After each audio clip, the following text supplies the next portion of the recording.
Congratulations, you've just been taken in by the Mandalorians. The good news? You now wear some of the badass armor in the galaxy. The bad news? That's about the only easy part of your life from here on out.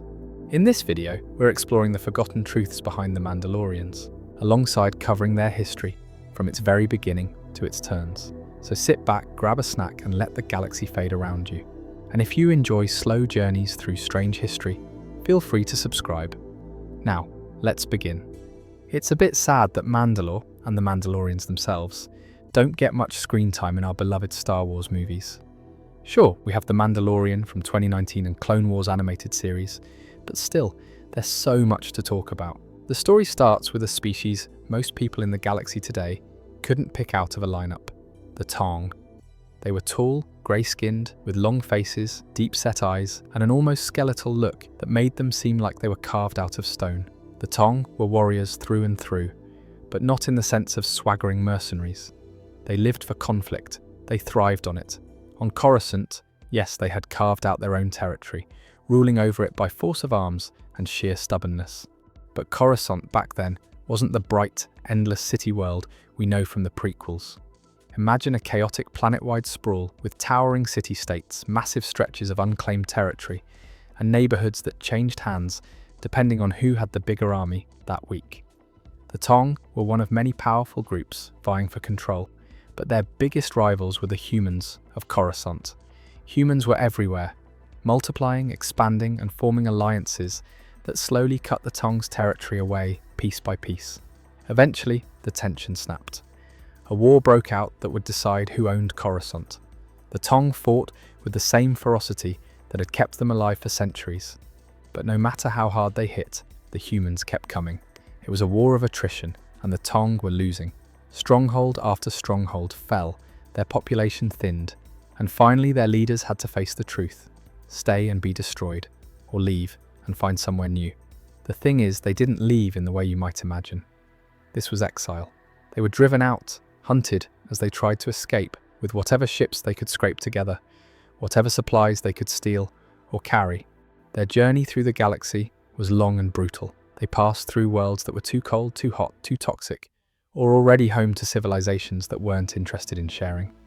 They fought off predators, both animal and sentient. They lost ships to pirate raids, storms, and sheer mechanical failure. Every stop felt like it could be their last, but still they pushed on. And then they found it. A planet unlike anything they had seen before. Harsh, rugged, and dangerous, but also open, wild and unconquered. The land was dry and arid in places, lush and treacherous in others, with massive mountains, casting long shadows over windswept plains. But the thing that really set this world apart were its predators. Chief among them, a beast so massive it made rankers look like overgrown lizards, the mythosaur. If you're picturing some oversized bantha with a bad temper, think bigger. The mythosaur was a walking fortress, capable of crushing entire squads of warriors underfoot, and the Tong didn't run from them. No, they saw the mythosaur as a challenge, maybe even a calling. This planet would test them every single day, and if they could tame it, no one could ever call them weak again. Those first years were a nightmare. Settlements would spring up and vanish in weeks. Entire hunting parties would disappear without a trace. Food and water had to be wrestled from the land, and every resource came at the cost of blood. But the Tong didn't break. They adapted. They learned the migration patterns of the beasts, discovered which plants could be eaten, and began forging weapons strong enough to pierce even the hide of a mythosaur. And yes, eventually they fought those creatures head-on. They were battles that would be remembered for generations, with warriors clinging to the backs of monsters the size of starships, hacking away at armor-thick scales, holding on until the beast finally fell. This planet was theirs. They named it Mandalore, after the leader who had guided them through exile and led them to victory. In doing so, they tied their identity to the land itself. Mandalore wasn't a home. It was proof that they could lose everything, start again in the most unforgiving place imaginable. From that moment on, the Tong were no longer the scattered outcasts who had fled Coruscant. They were the rulers of a world that demanded strength, unity, and constant vigilance. The galaxy might have forgotten who they were, but on Mandalore, they were reborn. And while their descendants would change, adapt, and even become something entirely new, that core, the will to fight, to endure, and to never be ruled by anyone else would never fade. By the time the last mythosaur skull was hung as a trophy, the Tong had something they hadn't had in years: stability. Well, their version of stability, which meant you could walk outside without immediately being eaten by something the size of a small freighter. But peace? That wasn't in their vocabulary. On Mandalore, peace was just the space between fights.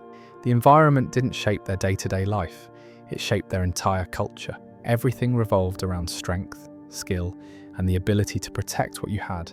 If you couldn't hold your ground, the planet would take it from you. And if the planet didn't, your neighbours might. This is where the concept of the clan really took root. Forget the idea of one big happy nation under a single leader. Mandalore was carved up into countless clans, each with their own territories, traditions and banners. Some clans were just a handful of families, others had hundreds of warriors and sprawling strongholds. But no matter the size, your clan was everything. They were your protection, your identity, and your reason for fighting. Adoption into a clan was common. If you proved yourself in battle or saved someone's life, you might be brought in as one of their own. Once that happened, your old life didn't matter. You wore their colours, fought their battles, and carried their name. And leaving a clan, that wasn't a thing. You could be exiled, sure, but walking away voluntarily was unthinkable. It would be like erasing who you were. Every child born was raised with the same core lesson. You survived by being useful. That didn't only mean swinging a blade or firing a blaster. It meant knowing how to track game across miles of barren wasteland, how to repair your armor in the field, how to ride the native beasts without ending up as dinner. From the moment you could walk, you were taught to carry your weight.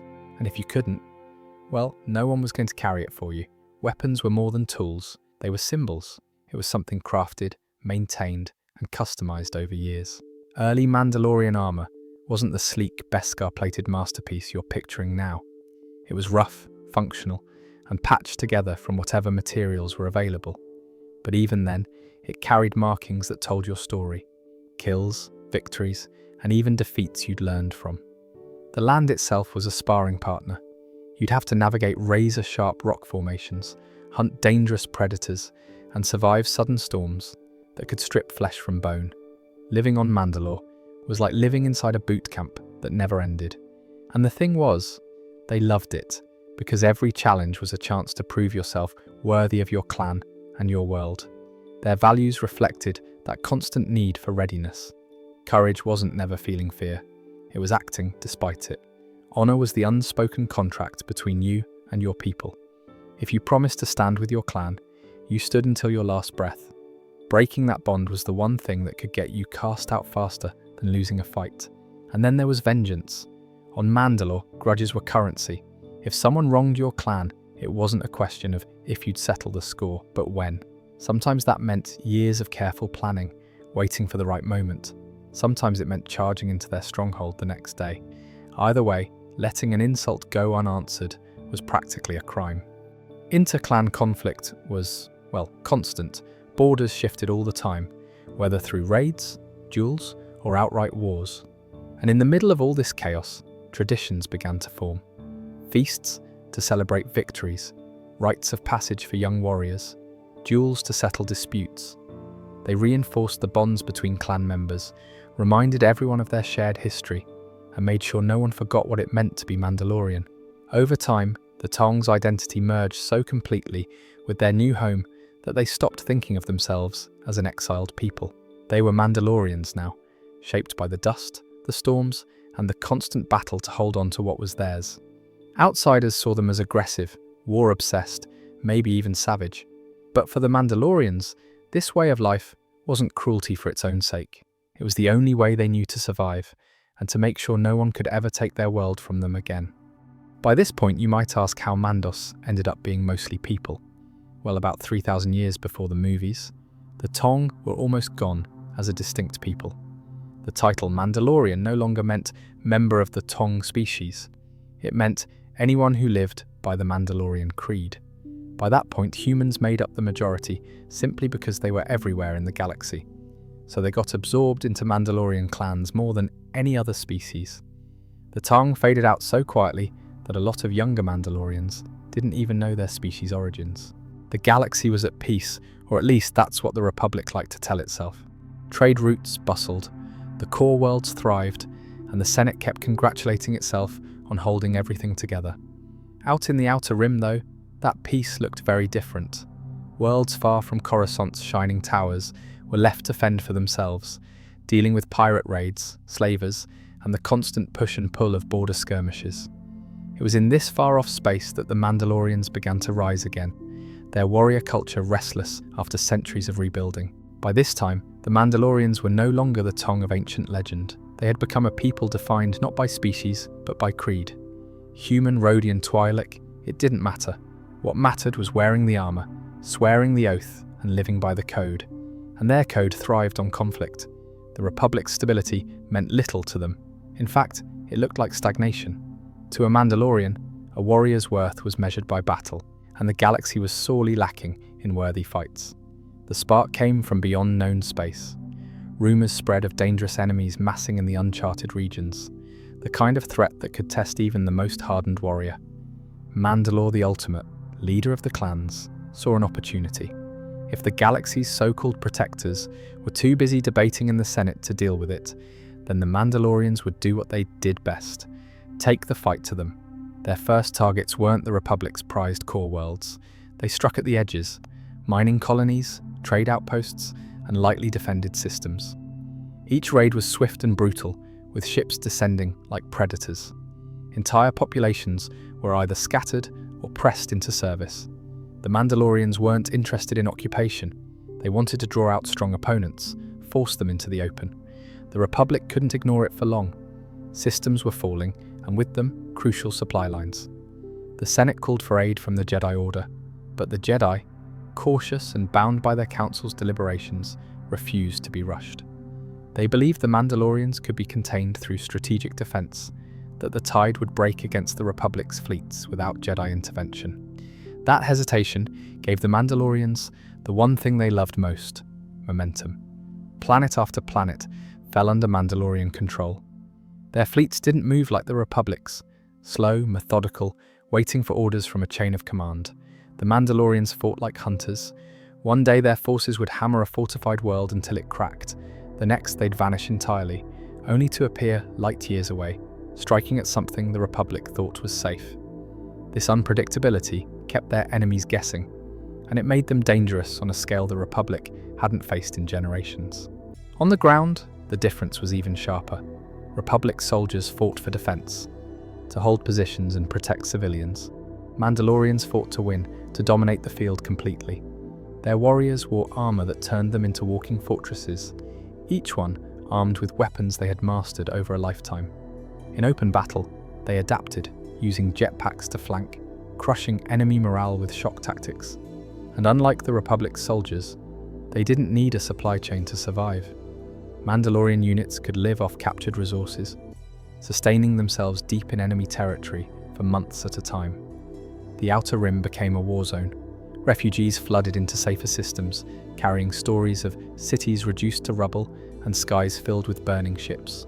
To many in the core, these were distant problems, tragic but far away. To those living on the border worlds, it was a living nightmare. They knew the Mandalorians weren't fighting for conquest alone. They were fighting for glory, for the honor of the challenge, and they would keep fighting until someone stopped them. Eventually, the conflict grew too large for the Republic to handle on its own. The war was bleeding resources, stretching fleets thin, and every delay from the Jedi Council made things worse. The Mandalorians didn't see themselves as aggressors in the traditional sense. To them, the Republic was soft, complacent, and unworthy of its power. Their campaign was a way to prove that the galaxy's true leaders were those strong enough to seize the title by force. Skirmishes became full-scale battles. Fleets clashed over key systems like Katha and Vanquo, each side suffering heavy losses. The Mandalorians didn't flinch. Loss was part of the creed, and a warrior's death was the most honorable end. For the Republic, though, every lost ship, every fallen soldier was a step closer to collapse. The Jedi, still debating whether to intervene, watched the war escalate. Some among them argued that the Order had a duty to stop the Mandalorians before the Republic was crippled beyond repair. Others feared that joining the war would only escalate it further. or that the real danger lay beyond the outer rim. In the meantime, Mandalore the Ultimate's forces continued to carve their way inward. This was the setting for one of the most devastating wars in galactic history. The Republic fought to preserve its order. The Mandalorians fought to prove themselves against the galaxy's strongest defenders. Mandalore the Ultimate wasn't only a title holder, he was a force of nature. And by the way, one of the last Tong. Tall, imposing, and armoured in a set of Beskar that had seen more battles than most soldiers lived to remember, he embodied everything the Mandalorian creed celebrated. He had risen to power by proving himself in countless challenges, earning the loyalty of the clans not through politics, but through victories. Under his command, the Mandalorian Neo-Crusaders became more than scattered clans looking for the next fight. He unified them into a disciplined, coordinated war machine. Armor designs were standardized so warriors could be quickly identified in the chaos of battle. Fleets were reorganized into mobile strike groups, capable of hitting multiple systems at once. And behind it all was Mandalore the Ultimate's vision, to reshape the galaxy in the Mandalorian image. He saw the Republic as stagnant and overextended, an empire that had grown too soft to defend itself without relying on the Jedi. To him, bringing war to the galaxy was almost an act of mercy, a way to remind civilizations of the value of strength and unity under a warrior's code. As the war dragged on, the Jedi's reluctance to enter the conflict played directly into his hands. Every day the Order hesitated was another day the Mandalorians gained territory, resources, and momentum. But Mandalore wasn't acting blindly. The Republic was desperate for a turning point, and it came from an unexpected source, a young Jedi Knight named Revan. Unlike many of his peers, Revan wasn't content to sit in the council chambers debating philosophy while people died on the frontier. He saw the Mandalorian invasion not as a distant problem, but as an immediate threat to the Republic's survival. Where the council urged caution, Revan pushed for action. Revan's reputation among the Jedi was already complicated. Brilliant, charismatic, and fearless, he had a knack for strategy that made him stand out even among the Order's most capable members, but he also had a tendency to challenge authority, especially when he believed lives were at stake. For him, the Council's inaction wasn't wisdom, it was negligence.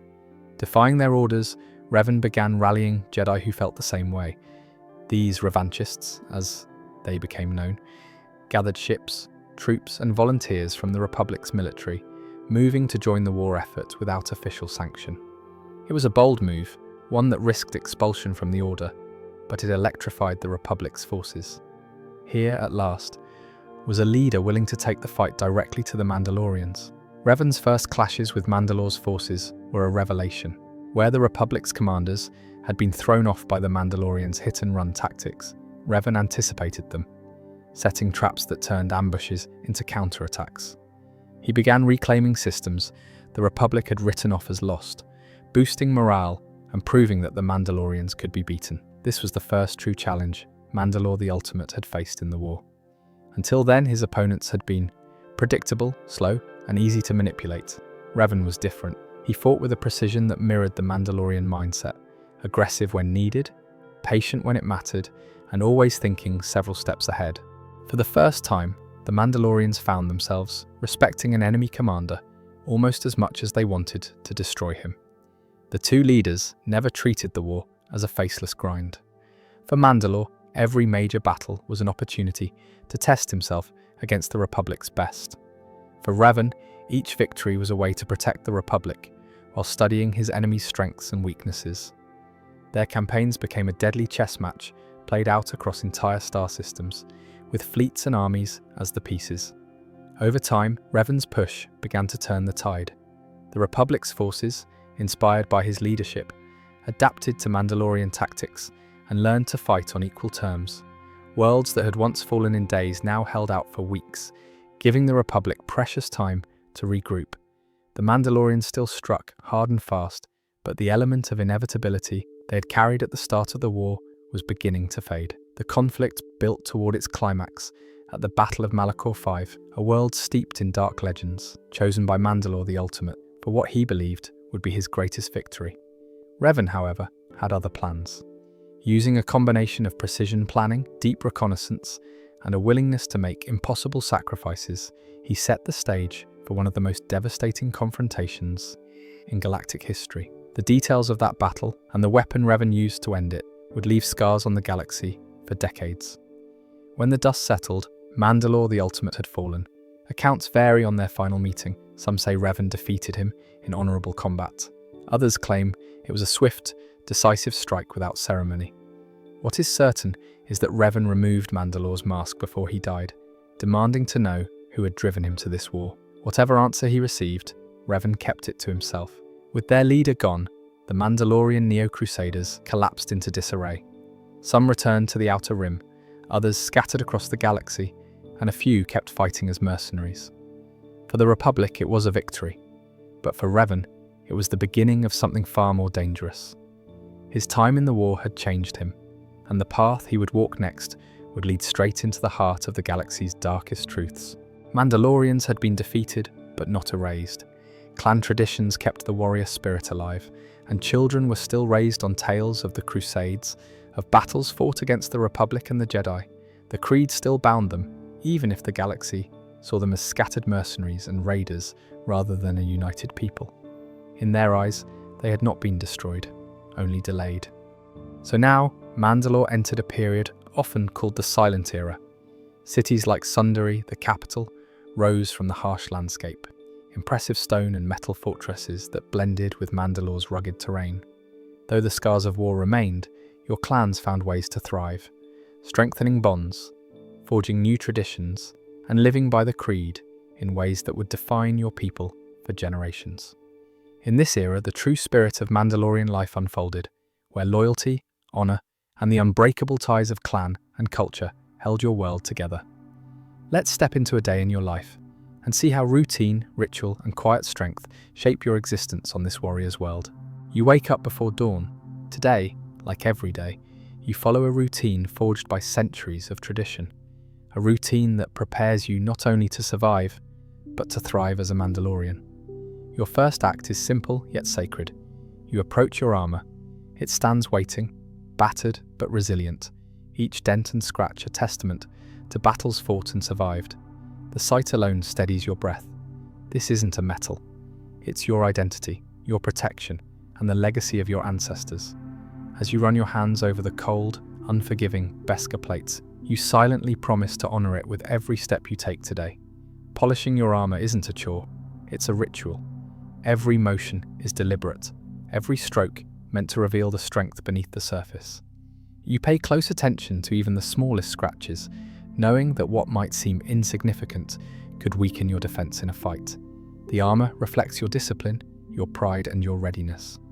Once your armor gleams in the early light, you carefully don each piece. The weight is familiar, reassuring even. You fasten the plates over your chest, shoulders, and arms, securing your gauntlets with practiced hands.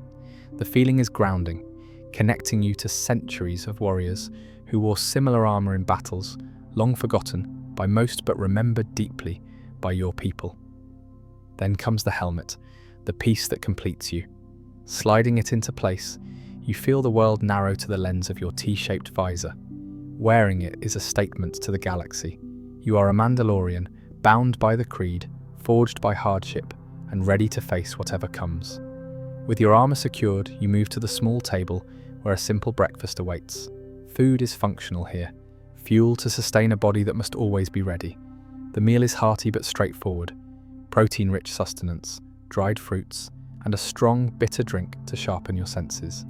There's no time for indulgence. You eat quickly but mindfully, knowing that every bite is preparation for the day's challenges. After breakfast, your training begins. It starts with stretching and breathing exercises designed to sharpen reflexes and clear the mind. Mandalorian warriors aren't only fighters. They are strategists, survivors, and thinkers. Your training hones all these skills, transforming the body and mind into a unified weapon. Combat drills follow, blaster practice, melee sparring, and tactical simulations. You move with precision, each step calculated, every strike purposeful. The clang of vibroblades and the sharp report of blasters echo through the training grounds, a rhythmic reminder of the life you lead. These exercises are grueling, pushing you to your limits and beyond, But weakness is not tolerated. Every failure is a lesson, every success a step toward mastery. Beyond combat, survival training grounds your skills in the harsh realities of Mandalore's environment. You learn to navigate rocky terrain, to find water in barren landscapes, and to move silently when danger approaches. The galaxy beyond Mandalore is unpredictable, and you must be ready for anything. Clan elders oversee much of your training. Their eyes are sharp, their expectations high. They offer guidance but demand discipline. Lessons come not from words but from example. Watching their unwavering focus, their unbreakable resolve. Their presence is a constant reminder that you stand on the shoulders of giants, and that your actions reflect not only on yourself, but on your entire clan. Between training sessions, there is time for small tasks, repairing your armor, checking your weapons, or tending to the small droids and tools that assist in daily life. Every detail matters. A loose rivet or a dull blade can mean the difference between life and death. Your dedication to these details is part of your honor. As the day stretches on, you find moments of quiet, a chance to reflect, to breathe beneath the weight of your helmet. Though the creed demands strength and resilience, it also teaches patience and respect. Evenings on Mandalore are often spent around small fires or in the company of clanmates. Though the day is filled with rigor and discipline, these moments bring a different kind of strength, the unspoken bonds of shared hardship and loyalty. You exchange stories of battles past and hopes for the future. Laughter may be rare, but all the more precious for it. Before rest, you perform the final ritual, carefully removing your armor piece by piece and cleaning it one last time. The last to come off is always the helmet, set gently aside as you prepare for sleep. Though your body seeks rest, your mind remains alert. Tomorrow will bring its own battles, its own demands. The Mandalorian way, never sleep. From a young age, you learn that your actions are never just your own. When you walk through a marketplace or a clan hall, people recognize the sigils you wear, the colors of your armor, and the stance you carry. These signs are not mere decorations, they are declarations. They tell friend from foe, ally from rival, and carry the weight of reputation built over centuries. Clan meetings are more than discussions. They are solemn gatherings where fate is decided. Picture yourself sitting among elders and warriors in a great stone hall carved from Mandalore's rocky heart. The air is thick with anticipation as voices deliberate alliances, settle disputes, or decide the fate of a mission. Every word spoken is carefully measured, every glance loaded with meaning. Here, diplomacy is a blade as sharp as any vibroblade, and trust must be earned and guarded fiercely. Customs and traditions are the invisible threads holding your world together. Your people honor rites of passage, marking the journey from childhood into warriorhood. These ceremonies, rich with symbolism, bind you to your ancestors and your future. When you receive your first forged Beskar helmet, an event that may have taken months or years to prepare, it is more than a gift. It is a solemn promise, a contract with the creed and your clan. Festivals break the strict cadence of life with bursts of music, dance, and storytelling. In Mandalore's cities, you'd hear the pounding of drums and the hum of chants celebrating heroes of the past. Griots with voices heavy with the weight of history recount epic tales of warriors, wars, and victories. These stories are more than entertainment. They are the lifeblood of your culture, preserving knowledge and identity in a world where the tides of war often threaten to wash it away. Yet beneath these celebrations lies a constant undercurrent of rivalry. Clans compete fiercely, not only on battlefields, but also for scarce resources, political influence, and honor. Alliances shift like desert sands, and what seems like friendship today can turn to enmity tomorrow. You become skilled in reading subtle signals, a raised eyebrow, a slight hesitation, clues that can mean the difference between peace and bloodshed. Trade and negotiation are everyday challenges. Water, food, Beskar ore, and weapons are precious commodities, often scarce and fiercely contested. Your clan might barter for food from neighbouring groups or fend off raiders seeking to steal a shipment of Beskar. The marketplace is as much a battlefield as any war zone, where words are weapons and cunning is survival. Life's practical realities shape your days. Mandalore's climate is harsh, sometimes biting cold, sometimes blazing heat. Water is rationed carefully, Food is hearty but simple, often preserved or dried to last long journeys. Farming is limited to small plots where hardy crops grow with difficulty, and hunting requires skills and patience. Technology aids you. Droids assist with repairs, starships buzz overhead, but true survival depends on your hands and your wits. Trust is a currency more valuable than Beskar. Even within your own clan, suspicion is common. You learn early to watch for signs of deception. A flicker of hesitation, a glance away, a word left unsaid. Betrayal can come from any direction, and the creed teaches you vigilance. Loyalty is sacred, but so is caution. Personal relationships exist in this atmosphere of honor and wariness.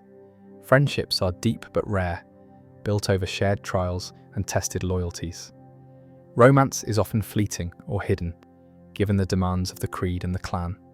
Children are raised collectively, with every clan member bearing responsibility for the next generation. This shared upbringing is vital. It ensures that even in times of hardship, the Mandalorian spirit endures. Despite these challenges, there is profound strength in belonging. You carry the knowledge that you are part of a lineage of warriors who survived exile, war, and near extinction. That heritage is a steady flame, warming even the coldest nights on Mandalore. It fuels your resolve when days grow dark and the future uncertain. And let's speak about Beskar. This is the lifeblood of Mandalorian culture, the armor that defines a warrior's identity, and the reason so many across the galaxy fear a Mandalorian on the battlefield. Beskar is more than strength and durability. It carries history, honor, and sacred tradition in every glint. You learn early that Beskar is rare, precious, and almost legendary. Found mostly in the mines of Mandalore and a few other hidden worlds, it's forged under conditions as harsh as the warriors who wear it. Mining Beskar, it's a rite of passage in itself. The ore is embedded deep in the rock, tangled with dangerous minerals, and often guarded by the planet's natural defenses or rival clans. Only the bravest and most skilled venture into these dark, treacherous caverns, risking life and limb for a chance to claim even a small piece. Once extracted, Beskar ore is shaped by master smiths, whose work blends ancient craft and cutting-edge technology. These artisans don't simply hammer metal, they breathe life into it. Forging Beskar requires precision, patience, and a deep understanding of the material's unique properties. The process involves heating the ore to extreme temperatures, folding and cooling it multiple times, techniques passed down through countless generations. The resulting metal is incredibly resilient, able to withstand blaster shots, lightsaber strikes, and the brutal blows of melee weapons. Your armor is made from these forged plates. Each piece is carefully shaped to fit your body and reflect your clan's style and symbols. But Beskar is more than defense. The Mandalorian culture treats it as sacred. There are rituals around its use, maintenance, and inheritance. When your armor gets damaged, the act of repairing it isn't taken lightly. You clean every scratch, reforge broken parts, and polish it until it gleams like new. This care reflects your respect for your ancestors, your clan, and the warrior's path you walk. Beskar also carries social meaning. The designs etched into your armor, the clan sigils, personal markings, and battle scars tell stories. They speak of victories, losses, and loyalties. Throughout history, Beskar has been a coveted prize beyond Mandalore. Galactic powers, mercenaries, and collectors seek it for its rarity and power. Wars have been fought over it, smugglers risk their lives transporting it, and black markets trade it under the cover of darkness. But for Mandalorians, Beskar is never just a commodity. It is a sacred trust. Even the Empire recognized this. After the fall of the Republic, the Imperial forces hunted Mandalorian foundries, attempting to seize or destroy Beskar to weaken their spirit and power. Yet, despite these efforts, the metal and its meaning survived, hidden in secret caches, passed down in hidden clans, and worn proudly by those who refuse to forget their heritage. In battle, Beskar saves lives in ways no other armor can. Its ability to absorb energy attacks and blunt physical strikes means you can face enemies others wouldn't dare approach. Standing in Beskar armor is standing with the weight of centuries of warriors behind you, a symbol of endurance, resilience, and unbreakable will.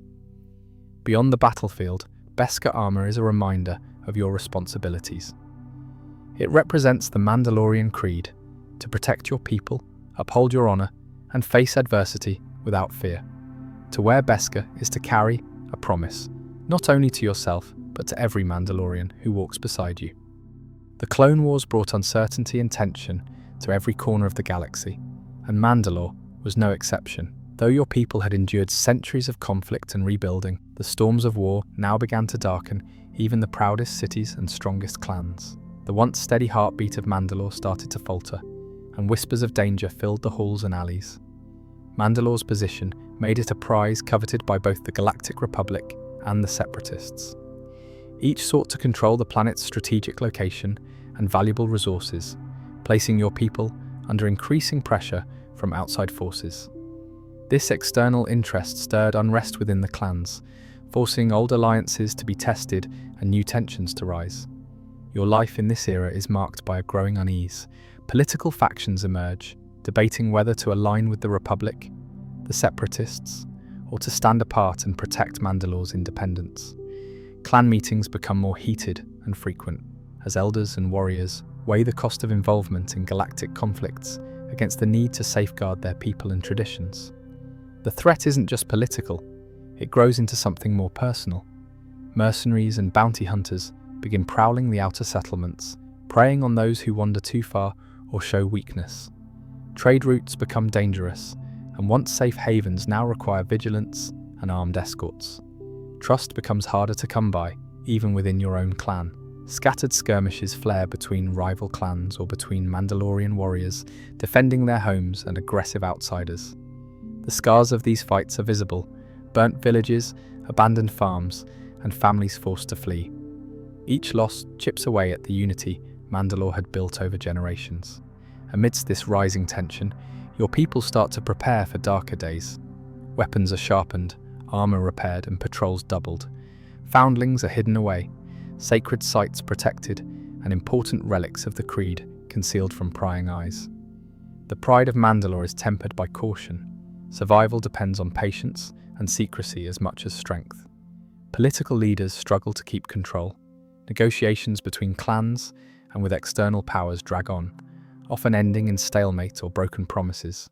The weight of history bears down on every decision. You see the fear behind the steady eyes of your elders and the restless energy in the younger warriors, eager but uncertain. As the galaxy's war escalates elsewhere, Mandalore finds itself increasingly isolated, caught between larger forces beyond its control. The proud warrior culture begins to feel the strain. Old rivalries flare, and once solid alliances weaken under pressure.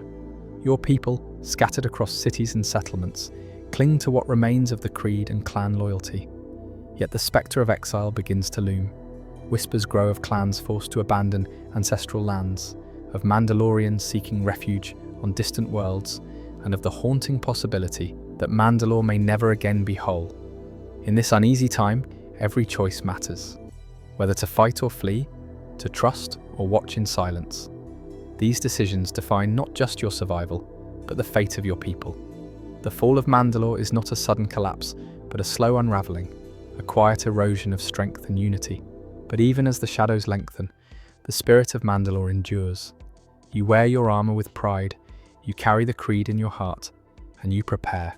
Because survival is more than enduring battle. It's enduring loss, uncertainty, and the pain of a home slipping beyond reach. The rise of Death Watch marked one of the most turbulent chapters in Mandalorian history, a period where the very foundations of your people were shaken by ideological conflict and civil war. The peace and cautious optimism that had settled over Mandalore under leaders like Duchess Katan Kryze seemed fragile enough to crack under the weight of old wounds and new ambitions. To understand this rift, you first have to grasp what Mandalorian identity truly meant to different factions of your people. On one side were those who had come to value the promise of peace, diplomacy, and rebuilding, a path that would allow Mandalore to reclaim its place in the galaxy through alliances and prosperity. These Mandalorians saw the warrior way as a proud but distant past, something to be honoured but not necessarily revived in full. Opposing them was Death Watch, a militant faction born from the ashes of Mandalorian warrior culture. To them, peace was a betrayal, a softening that threatened the very essence of what it meant to be Mandalorian. They called for a return to the old ways, where strength, combat, and conquest were not only necessities, but sacred traditions. They believed that the galaxy respected only power, and that Mandalore's survival depended on reclaiming its feared and respected warrior status. Their rise was not instantaneous, but rather a slow burn, fueled by growing dissatisfaction and a sense of lost purpose among many Mandalorians who felt their culture was being eroded. Warriors who once stood proudly with the creed now found themselves questioning whether the creed's meaning had been diluted by years of peace. These differing visions tore through clans, which were the backbone of Mandalorian society. Your own clan, perhaps once unified in purpose, began to fracture under the strain of these competing ideologies. Conversations that were once filled with camaraderie turned into heated arguments. Old friendships were tested, and family bonds stretched thin. The conflict wasn't only political, it was deeply personal. You might find yourself standing on a battlefield, facing someone you trained with since childhood, or navigating tense clan gatherings where suspicion filled the air heavier than the weapons everyone carried. The creed that had always united you became a battleground for interpretation. Both sides claimed to be the true guardians of Mandalorian honor. Death Watch's influence grew steadily. They held secret meetings where passionate speeches ignited the fervor of younger warriors eager for glory and recognition. Their leaders were charismatic, offering simple answers to complex problems, a return to glory, to strength, to fearlessness.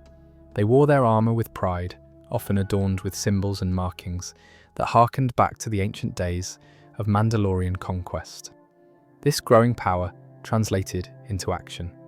Death Watch began orchestrating raids and strikes against those they deemed weak or disloyal. They targeted peaceful settlements, sabotaged diplomatic efforts, and challenged the authority of Mandalore's ruling council.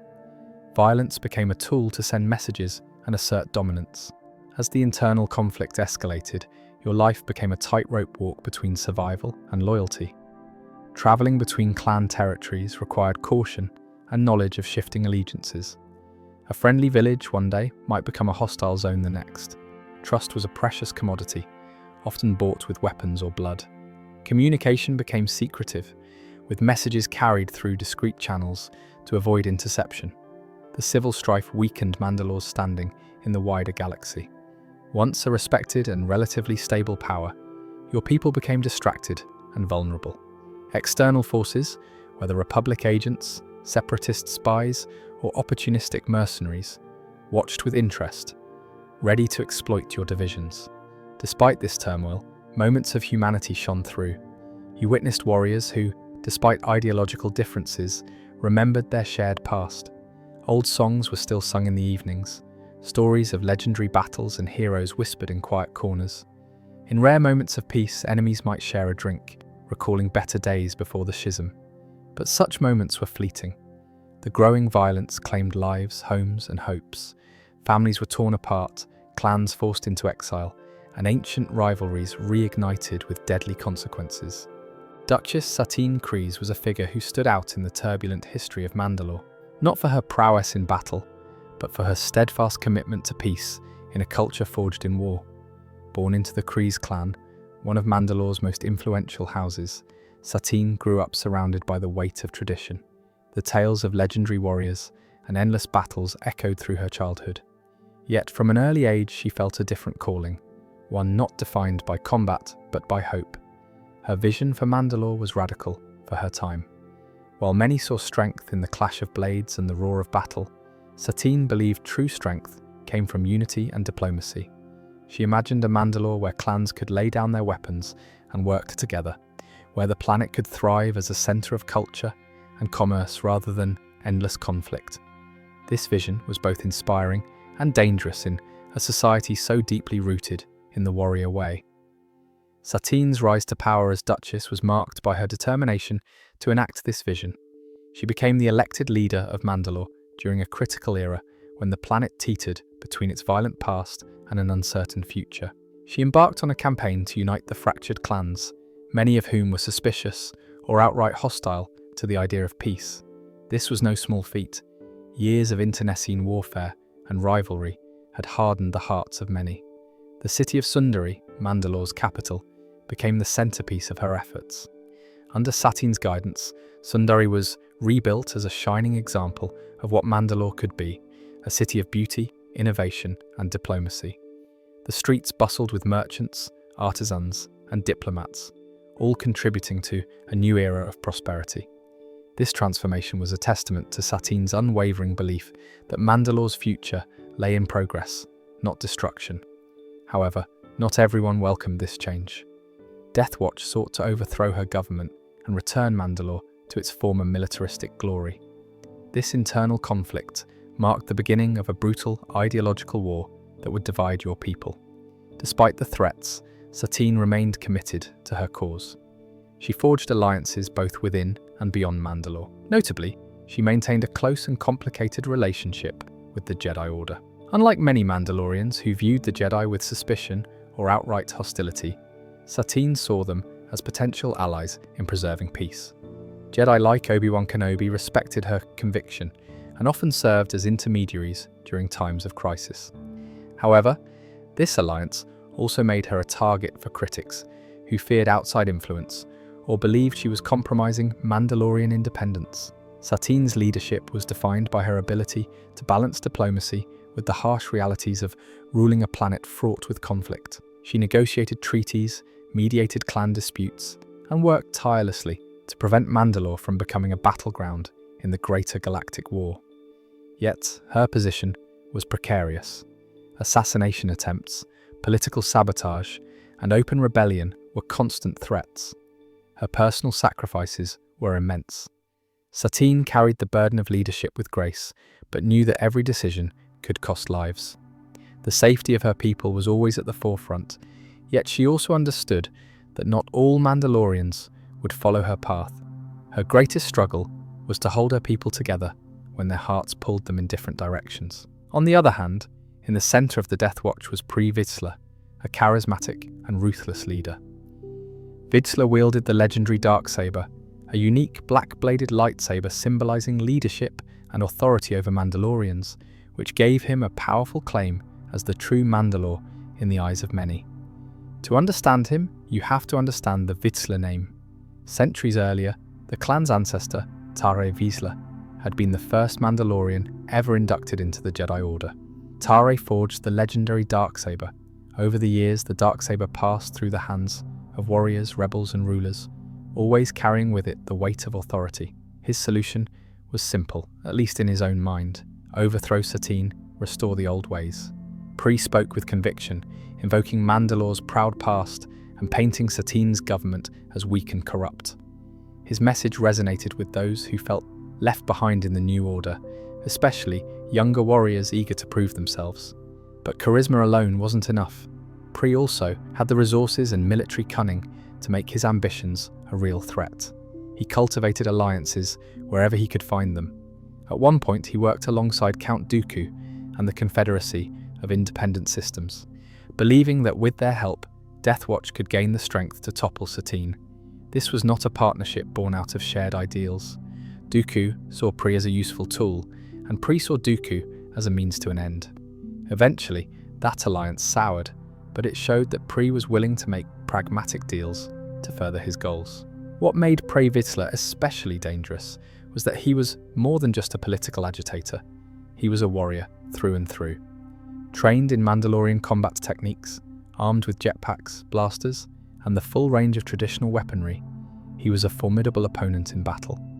In combat, Pre was ruthless, but not reckless. He understood strategy, knew how to use surprise and mobility to his advantage, and wasn't afraid to strike from the shadows. He took Death Watch from the shadows and thrust it into the center of galactic events. Whether you see him as a patriot trying to restore honor to his people, or as an opportunist who plunged Mandalore into greater chaos, there's no denying that Pre Vizsla was a man who refused to accept the world as it was. Darth Maul's path to Mandalore was anything but direct. Once the deadly apprentice of Darth Sidious, Maul had been trained as a weapon, a living embodiment of the Sith's wrath and precision. His defeat at the hands of Obi-Wan Kenobi on Naboo should have ended his story. Cut in half and sent plummeting into a reactor shaft, he was presumed dead by everyone in the galaxy. But Maul was not the kind of being who surrendered to fate. Through sheer will, his hatred kept him alive. That hatred, especially toward Kenobi, became his lifeline. Over years of torment, his body was reconstructed with crude cybernetic legs, his mind fractured and consumed by vengeance. By the time his path crossed with Mandalorian affairs, Maul was a figure in the shadows, a displaced warrior seeking purpose, power, and revenge. It was this hunger for control that led him to the Death Watch. Under Vizsla, the faction had gained strength, but they still lacked the decisive advantage to seize Mandalore from Duchess Katan Kryze's pacifist government. Vizsla had soldiers and willpower. What he needed was someone who could shift the balance instantly. Maul, with his combat mastery, force abilities, and ruthless strategic mind, fit that need perfectly. Their meeting was a convergence of mutual need. Maul sought influence and resources to build something beyond the reach of both the Republic and the Separatists. Vizsla sought a weapon that could topple Satine's fragile regime. Though they came from vastly different backgrounds, both understood the value of alliances forged in convenience, even if both men quietly planned to use the other for their own ends. Maul was not content to be a hired blade. He saw Mandalore not only as a battleground, but as a cornerstone in a much larger plan. If he could anchor himself to the planet's warrior culture, he could use it as a base to launch an independent power structure, something that would rival the galaxy's superpowers without serving either side. To achieve this, he needed more than Mandalorian warriors. He needed wealth, influence, and networks. This led to one of Maul's most calculated moves, building the Shadow Collective. Reaching deep into the galaxy's criminal underworld, he persuaded or coerced organizations like Black Sun, the Pike Syndicate, and the Hutt clans to join forces under his leadership. This was not the scattered, cutthroat underworld of old. It was a unified syndicate, capable of moving fleets, armies, and resources at will. For Death Watch, it meant access to an entire criminal war machine. For Maul, it meant he could fight his wars without relying on the Sith or the Separatists. In the early stages of their alliance, Maul played the role of the strategist, not the ruler. He allowed Vizsla to maintain the public image of leadership while advising on tactics to destabilize Satine's rule. Using the Shadow Collective's criminal forces, Maul orchestrated a campaign of controlled chaos. Cities were thrown into disorder through targeted strikes, smuggling networks, and staged attacks, all designed to erode public confidence in the pacifist government. Despite being an outsider, Maul demonstrated an understanding of Mandalorian culture that made him an effective manipulator. He respected their emphasis on strength, honor, and decisive action, at least outwardly. He knew that in their eyes, true authority came from victory in battle and the ability to protect one's people. He positioned himself not as a conqueror, but as a powerful ally whose goals happened to align with theirs. For the moment, it worked. As this partnership deepened, Maul began placing his own people in key positions within the operations of both the Shadow Collective and Death Watch. His brother, Savage Opress, became a fearsome symbol of this alliance, an enforcer whose presence alone could silence dissent.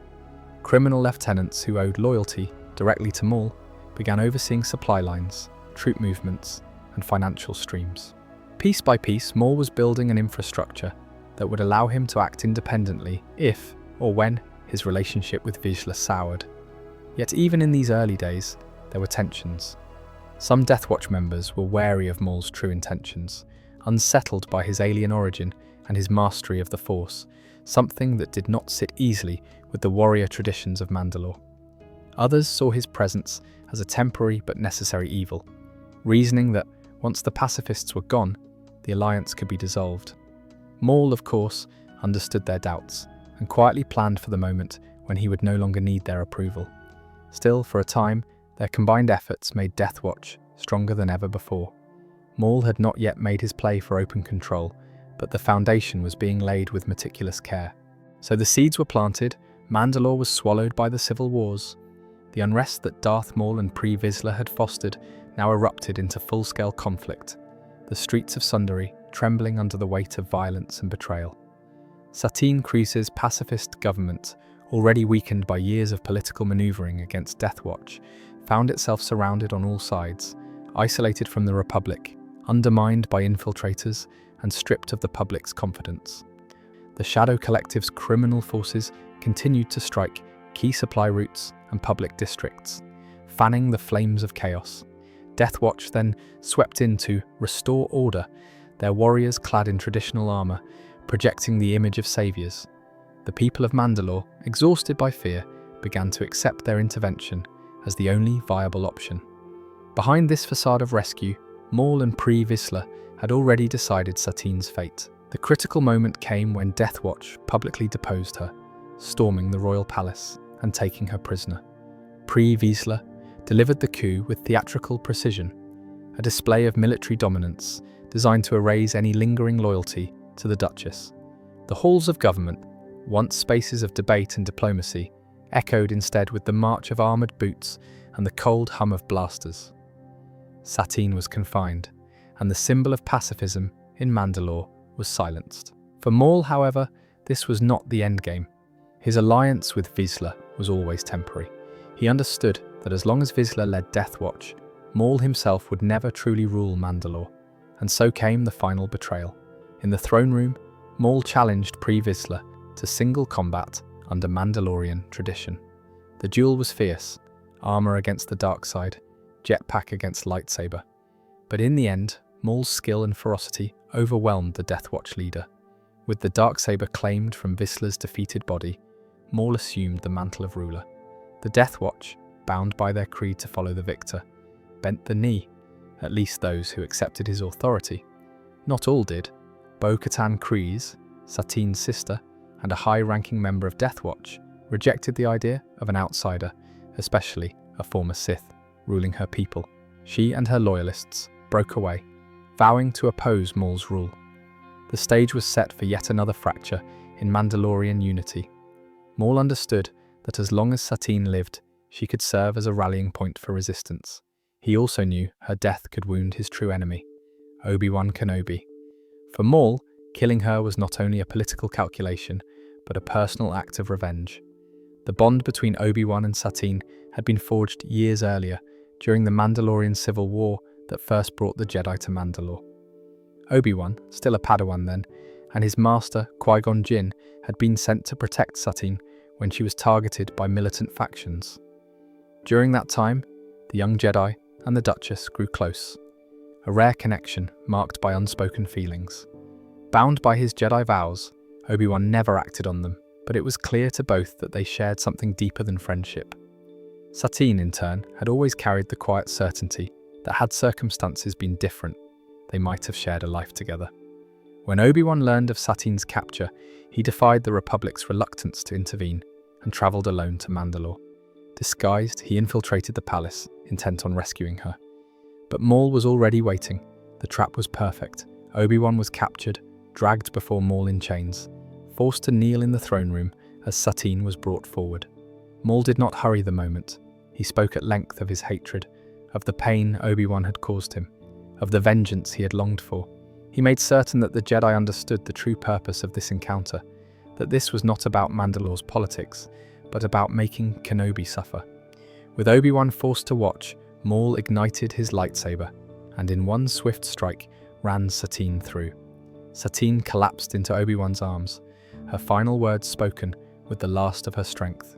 She had always loved him. For all his Jedi training, for all his discipline, Obi-Wan could only hold her as the life left her, powerless to save the woman he had once sworn to protect. Maul watched, satisfied, drinking in the moment as if it were the truest victory he had ever won. Obi-Wan was left imprisoned, destined to be paraded before the people as a symbol of the Republic's failure to aid Mandalore. Yet even in this dark hour, hope remained. Bo-Katan and her loyalists staged a daring rescue, freeing Obi-Wan and helping him escape the city. While Mandalore remained in Maul's grip, the seeds of resistance had already been sown, this time against a common enemy who rule not by creed or consent, but by the power of fear. The siege of Mandalore began with the unmistakable sound of war returning to a world that had already bled too much. The domed city of Sundari, its pristine skyline a relic of Katan Kryze's pacifist era, braced for impact as Republic forces descended from orbit. They came as liberators, drawn into a conflict that had reached the boiling point.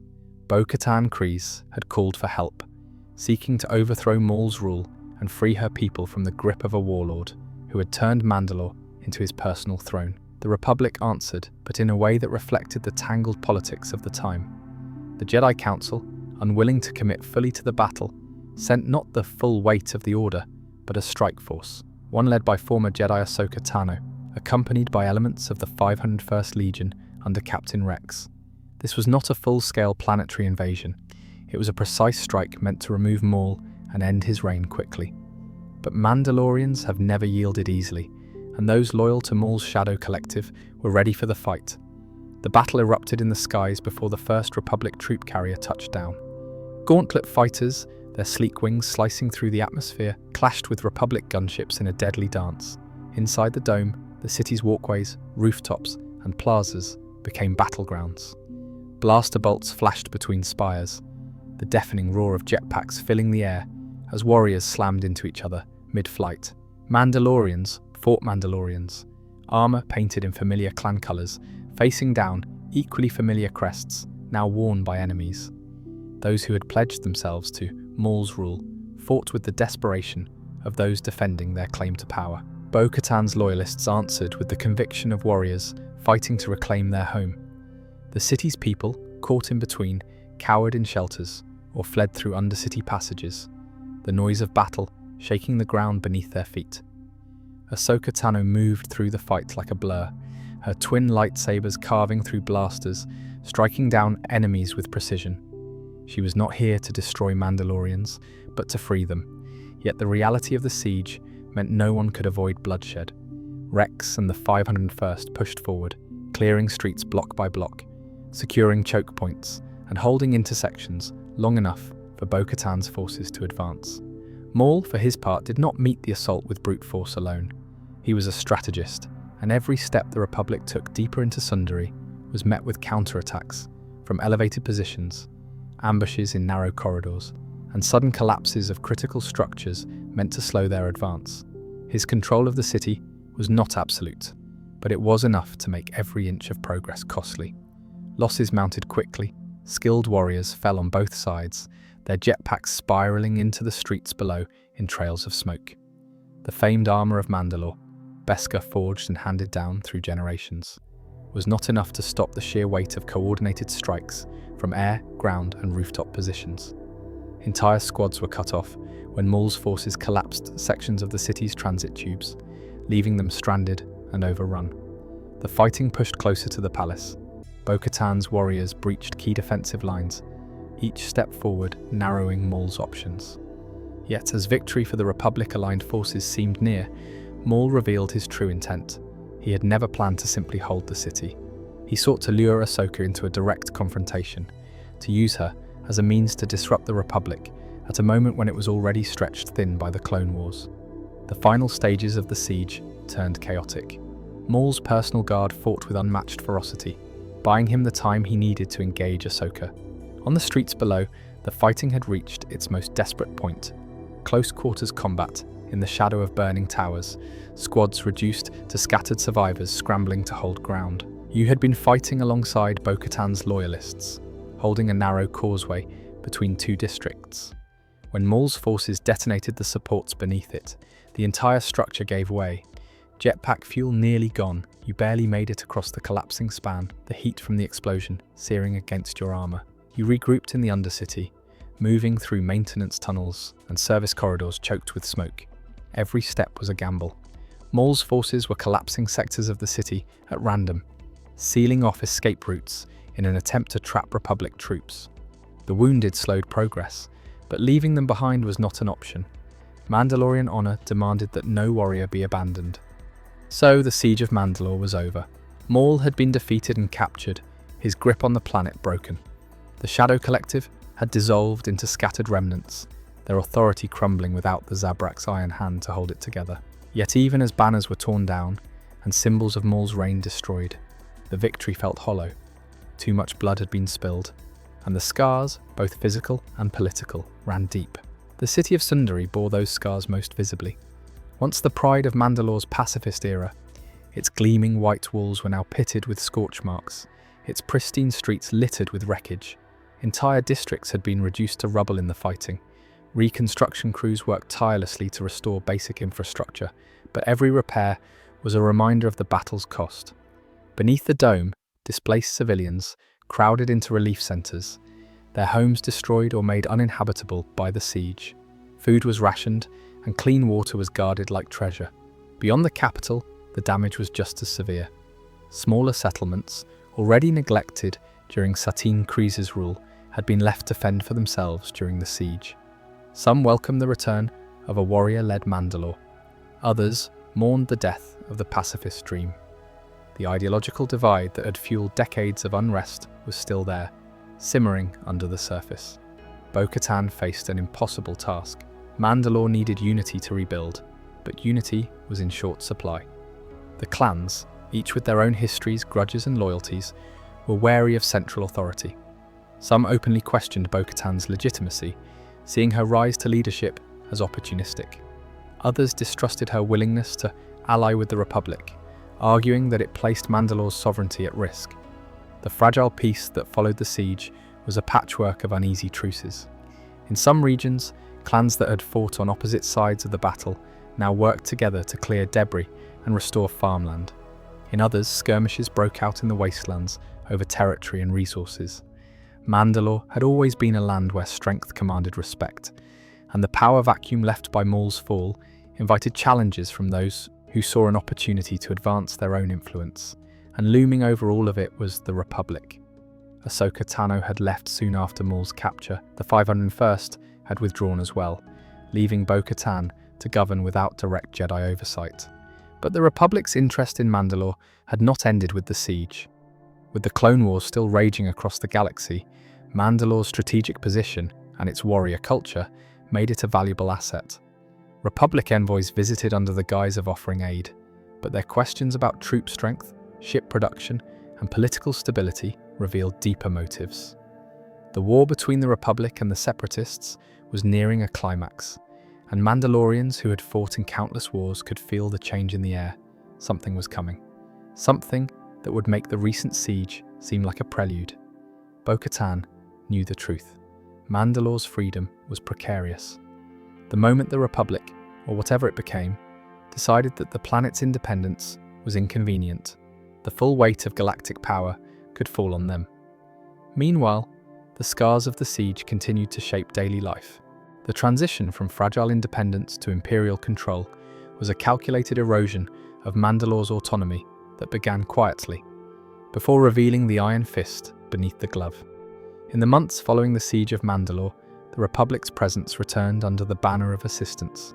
Advisors, officers, and supply ships arrived in sundry, ostensibly to help rebuild the war-torn world. At first, the aid was welcomed. Relief shipments of food, medicine, and construction materials were sorely needed, and many believed cooperation with the Republic was the only way to restore stability. But alongside crates of supplies came soldiers. They were not clones this time. The war ended, Jedi were gone thanks to Order 66, and the galaxy's armies were shifting. These troops bore the same sigil of the Republic, but their orders came directly from Chancellor Palpatine's new Imperial administration. The change was subtle, but the symbolism was unmistakable. Mandalore was no longer dealing with a wartime ally, but with the governing power of the galaxy. Bo-Katan Kryze resisted from the start. She had fought too hard to free Mandalore from Maul's grip to simply hand it over to a new overlord. The Imperial representatives assured her that Mandalore would retain its culture, its clans, and its governance, so long as it operated in harmony with Imperial law. To Bo-Katan, that was code for submission. Tensions grew quickly, and as she pushed back, the Empire began to court her rivals. Old clan rivalries were the Empire's most potent weapon. Promises of wealth, political influence, and security swayed some leaders to side with the new regime. Others, wary of Bo-Katan's leadership or her alliance with the Jedi during the siege, saw Imperial partnership as a chance to sideline her. The clans were split once again, not over pacifism versus warrior tradition, but over whether Mandalore should resist or adapt to Imperial rule. The Imperial strategy was masterfully manipulative. First came joint security measures, where Mandalorian warriors served alongside Imperial troops in patrols. Then came new trade regulations, ostensibly to streamline reconstruction, which in reality funneled Mandalore's most valuable exports, Beskar weapons and starship parts, directly into Imperial hands. By the time most realized what was happening, Mandalore's economy was effectively under Imperial control. Beskar became a focal point of occupation. The Empire claimed it was too dangerous for such a potent material to be freely traded, and so all mining, forging and distribution of Beskar fell under strict Imperial oversight. Many Mandalorian smiths refused to work for them, hiding away their tools or vanishing into the wastelands rather than see their craft twisted for Imperial purposes. Others, under pressure or threat to their families, complied, producing armor and weapons stamped with the Empire's insignia. Life in Sundari changed visibly under occupation. Stormtroopers replaced the mixed patrols. The dome's public squares were decorated with Imperial banners, their stark black and white designs clashing with Mandalorian colors.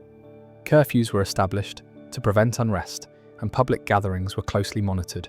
Even traditional clan ceremonies were discouraged, as the Empire feared that such rituals might serve as rallying points for rebellion. The Undercity became a hotbed of resistance. Smugglers, mercenaries, and loyalists to Bo-Katan moved quietly, ferrying supplies to hidden bases in the deserts and mountains. Communication between resistance cells was dangerous. Imperial intelligence was quick to intercept suspected transmissions. But the Mandalorians had lived under occupation before, and they adapted, using coded phrases, passing messages in the patterns of woven fabrics, or embedding coordinates into the designs of clan emblems. The Resistance's most significant advantage was the geography of Mandalore itself. Outside Sundari's dome lay the barren deserts and rocky plateaus, harsh environments that the Empire's urban-trained forces found difficult to patrol. Out there, in ancient strongholds and forgotten settlements, pockets of defiance endured. They trained in secret, stockpiled weapons, and waited for the right moment to strike. But for every Mandalorian willing to fight, there were others willing to bend. Imperial rule brought stability to those weary of endless conflict, and the Empire was careful to showcase the benefits of cooperation, rebuilt infrastructure, trade with the core worlds, and positions of influence for clan leaders who aligned with Imperial goals. Some saw this as a chance to secure a future for their families, even if it meant sacrificing the dream of a free Mandalore. Bo-Katan's refusal to submit eventually led to her removal. The Empire installed a puppet ruler, a Mandalorian who would enforce Imperial policies while presenting the illusion of self-governance. This figure was surrounded by loyal guards and backed by stormtrooper garrisons, ensuring that any challenge to their authority would be swiftly crushed. Bo-Katan and her closest allies became fugitives in their own land, moving constantly to avoid capture. Culturally, the occupation created deep fractures. Young Mandalorians grew up under Imperial propaganda that portrayed resistance as reckless and backward. Others were raised on the stories of the old ways, taught in secret by parents who refused to let the creed die. This generational divide would haunt Mandalore long after the Empire's eventual fall. By the time the rest of the galaxy realized the full extent of the Empire's reach, Mandalore was already locked down. Its people were scattered, some working within the Imperial system, others hiding in the wastes, and many forced to take their skills off-world as mercenaries, bounty hunters, or smugglers. The proud warrior culture had not been destroyed, but it had been fractured, diluted, and weaponized for Imperial purposes. Bo-Katan went underground almost immediately. The Empire had marked her as a dangerous radical. Even among those who disagreed with her politics, she was still the sister of Katan Kryze, last ruler of a pacifist Mandalore. Her defiance risked becoming a rallying point, something the Empire would not allow to survive unchecked. From her hidden bases in the wastelands, Bo-Katan began rebuilding her network. She reached out to clan leaders who had not yet sworn themselves to the puppet ruler or the Empire. Some were hesitant, fearing reprisal. Others joined eagerly, unwilling to see their culture reduced to a tool of the Imperials. These early alliances were fragile. Centuries of clan rivalries could not be erased with a common enemy, but Bo-Katan understood that survival demanded unity, at least for now. Her resistance was built on adaptability. Mandalorians were trained warriors, but Imperial stormtroopers came with advanced equipment, air support, and sheer numbers. Direct confrontation was suicide. Instead, her fighters relied on guerrilla tactics, hitting Imperial patrols in the wastes, sabotaging supply convoys, and intercepting shipments of Beskar before they could be smelted into Imperial armor plating. Every piece recovered was reforged into armor for new recruits, strengthening the resistance while denying the enemy. The wastelands and abandoned strongholds became staging grounds for these operations. The Empire, unable to police every inch of Mandalore's surface, was forced to rely heavily on its urban strongholds, Sundari above all. Bo-Katan's forces exploited this, slipping through the cracks and vanishing into terrain too harsh for stormtroopers to navigate easily. Propaganda became another weapon in her arsenal. The Empire sought to portray her as a destabilizing warlord, clinging to outdated warrior codes that brought only suffering. To counter this, she began broadcasting messages over hijacked Imperial comm channels. These transmissions were brief, a rallying cry, a call to remember the creed, sometimes nothing more than the sigil of the night owls flashing across the screen. To the Empire, these were acts of defiance. To the Mandalorian people, they were reminders that not everyone had bowed. Her night owls became the core of the resistance. Elite warriors, each one sworn to the fight against Imperial rule. They were not a large force, but they were mobile, disciplined, and fiercely loyal. New recruits were trained in secrecy, adopting old traditions of the Mandalorian warrior path, while also learning counter-Imperial strategies, how to jam comm signals, bypass security codes, and dismantle tracking devices hidden in Imperial supplies. Bo-Katan's leadership was not without its challenges. Some Mandalorians accused her of bringing the Empire's wrath down upon them by refusing to submit. Others argued that her vision of unity was naive, that true Mandalorian strength lay in independence, not in following any one leader. These divisions often slowed her plans, forcing her to navigate not only the Empire's watchful eye, but also the politics of a fractured people. Still, there were victories. A successful raid on an Imperial supply depot in the Southern Hemisphere armed 3 entire resistance cells. The assassination of a corrupt clan leader who had been selling Beskar to the Empire without authorization sent shockwaves through the occupation's support network. A captured shuttle provided valuable intelligence on Imperial patrol routes, allowing the resistance to operate more freely in certain sectors. Bo-Katan's tried to keep Mandalorian identity alive. She ensured that recruits learned not only how to fight, but why they fought. In secret gatherings, far from Imperial eyes, they recited the old vows, taught the history of the clans, and reforged armor in the ways of their ancestors. These moments were as important as any battlefield win, for they preserved the heart of the culture the Empire sought to suppress. The Beskar raids became a symbol of defiance. Every time the Empire lost a shipment, whispers spread through Sundari and beyond. Bo-Katan still fights, Mandalore still resists. The people needed those stories, even if the details were often exaggerated or mythologized. In the shadow of Imperial banners, hope was a rare commodity, and Bo-Katan made sure it was never in short supply. The Empire, frustrated by the Resistance's elusiveness, began escalating its measures. Entire districts of Sundari were subjected to sweeps. Families suspected of aiding the rebels were relocated or imprisoned. The puppet ruler issued decrees outlawing unauthorized armor forging and restricting movement between clan territories. Instead of crushing the rebellion, these measures pushed more people into Bo-Katan's camp, though it also made operating inside the dome increasingly dangerous. By the time the rest of the galaxy began to feel the full weight of Imperial rule, Bo-Katan's war had already been going on for years. It was a war of attrition, slow, grinding, and fought in the margins of Mandalorian society. She knew she could not overthrow the Empire alone. What she could do was keep the fire burning until the right moment came, a moment when Mandalore could rise again, united and ready to reclaim its destiny. And so the Night Owls endured. They moved through the deserts like ghosts, struck where least expected, and vanished before the Empire could react. The push for Mandalore's freedom had been gaining strength for years. Clans that had once eyed one another with suspicion were beginning to fight side by side again, drawn together by the symbol of the Darksaber and the promise of a restored homeworld. Kryze had emerged as a leader determined to see Mandalore free from Imperial rule. The world was not united, but it was closer than it had been in generations, and that made it dangerous in the eyes of the Empire. For the Imperial war machine, Mandalorians were never just another rebellious people. They were legendary warriors, with centuries of battle-hardened tradition, armed with technology and armor that could challenge the galaxy's most powerful fighters. If left unchecked, they could become a spark that set the wider galaxy ablaze with resistance. The Empire would not allow that spark to burn, and so, with the cold efficiency it was known for, it prepared to snuff it out completely.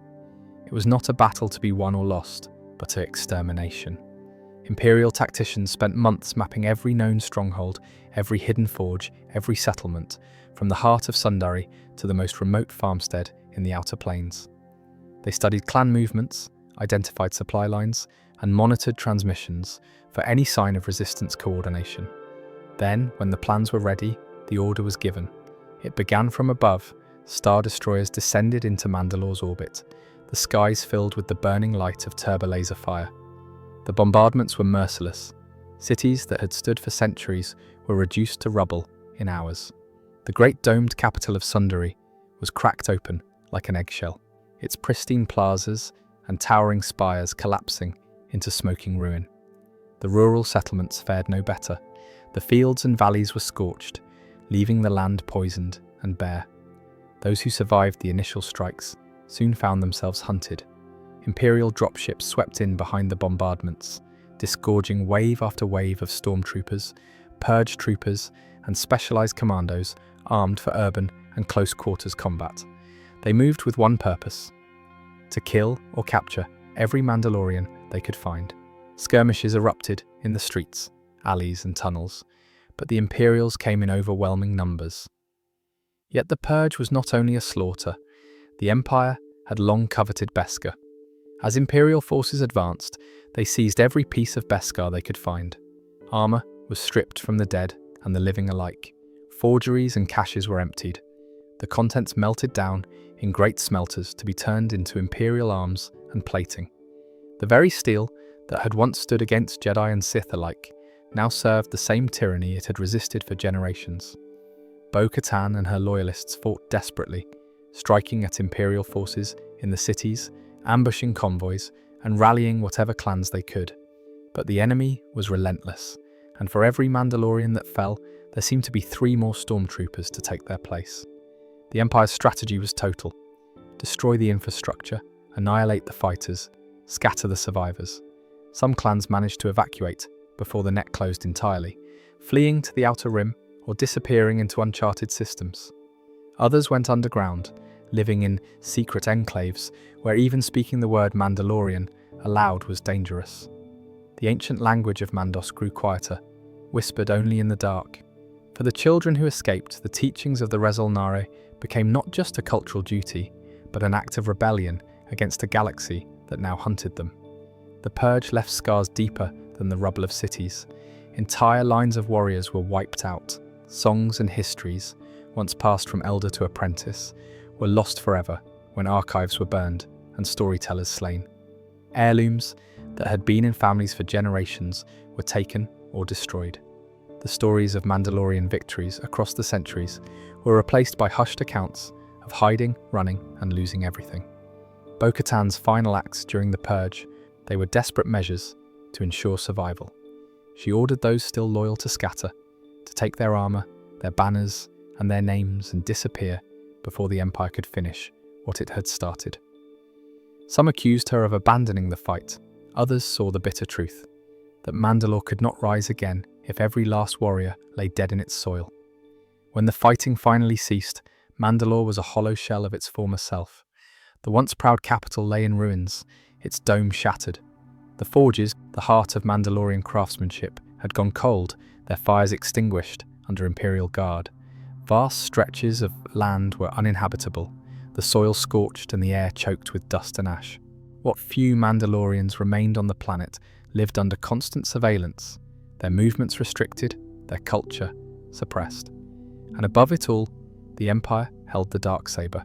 The Great Purge, or simply called the Night of a Thousand Tears, was a deliberate erasure of culture, of identity, of the very belief that Mandalore could ever be whole again.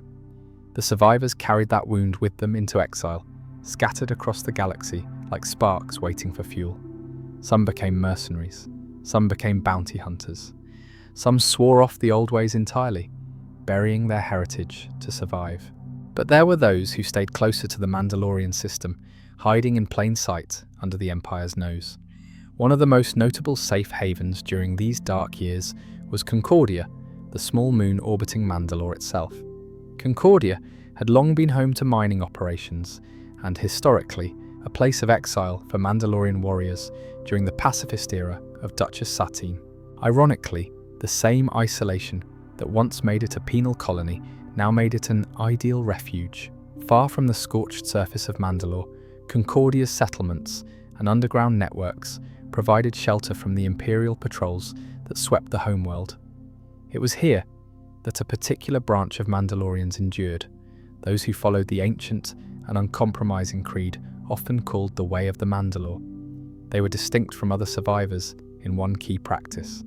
They never removed their helmets in the presence of others. This was not a new tradition invented in exile, but a revival of old ways from the ancient warrior clans interpreted with absolute strictness. For them, the armor was not merely protection, it was identity itself. Removing the helmet was to strip away that identity, to become something lesser than Mandalorian. These clans lived in deep secrecy.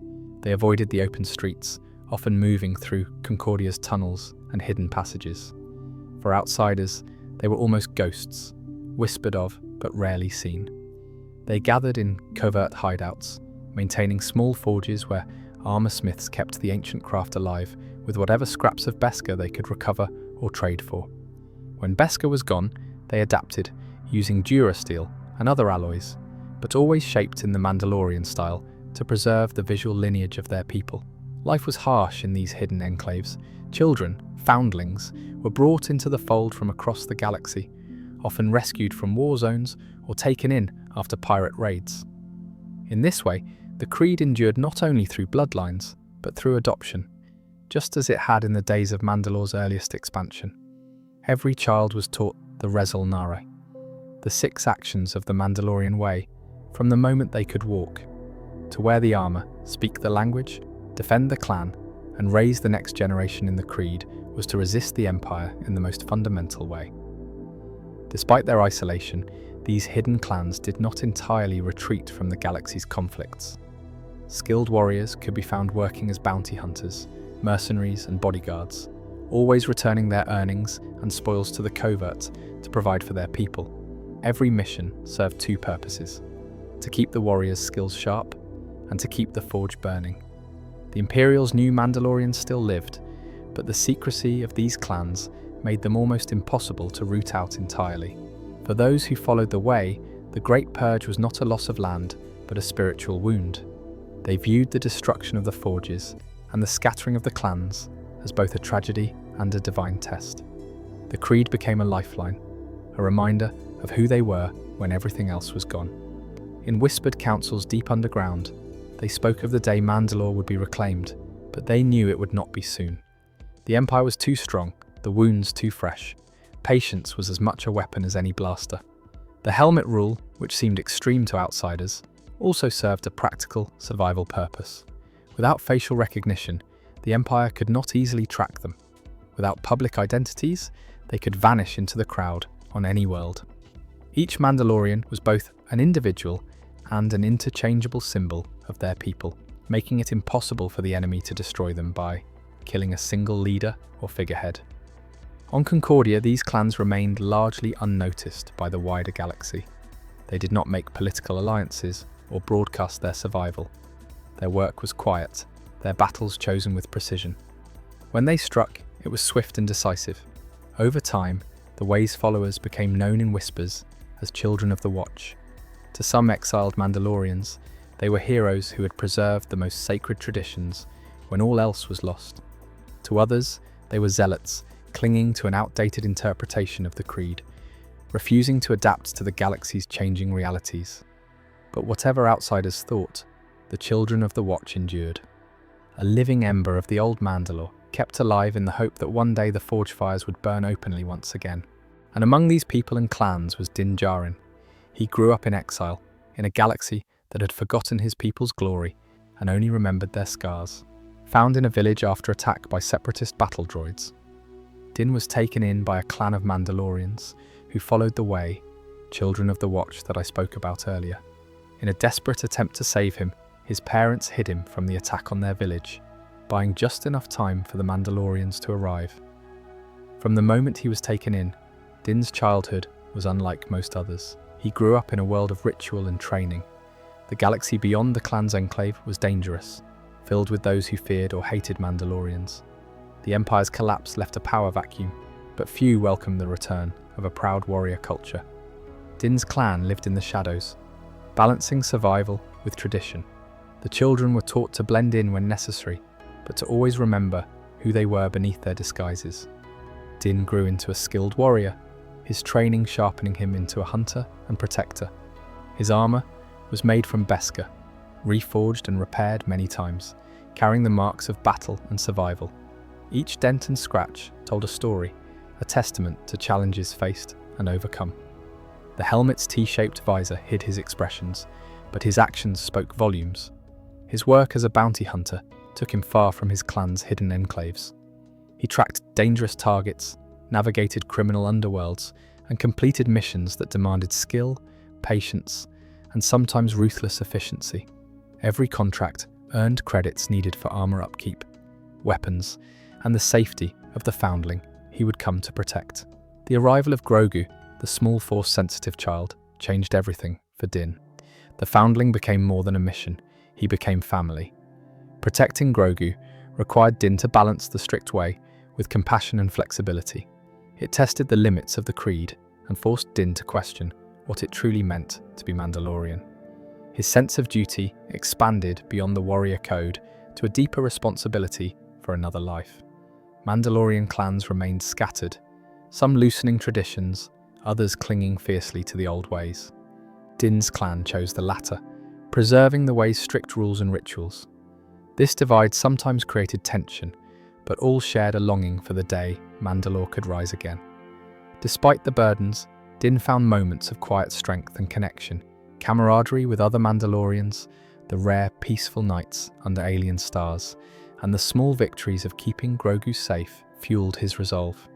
The creed was harsh, but it was a code of honor, one that defined him even when the galaxy seemed determined to forget his people. Din Djarin's story is a bridge between the past and the future.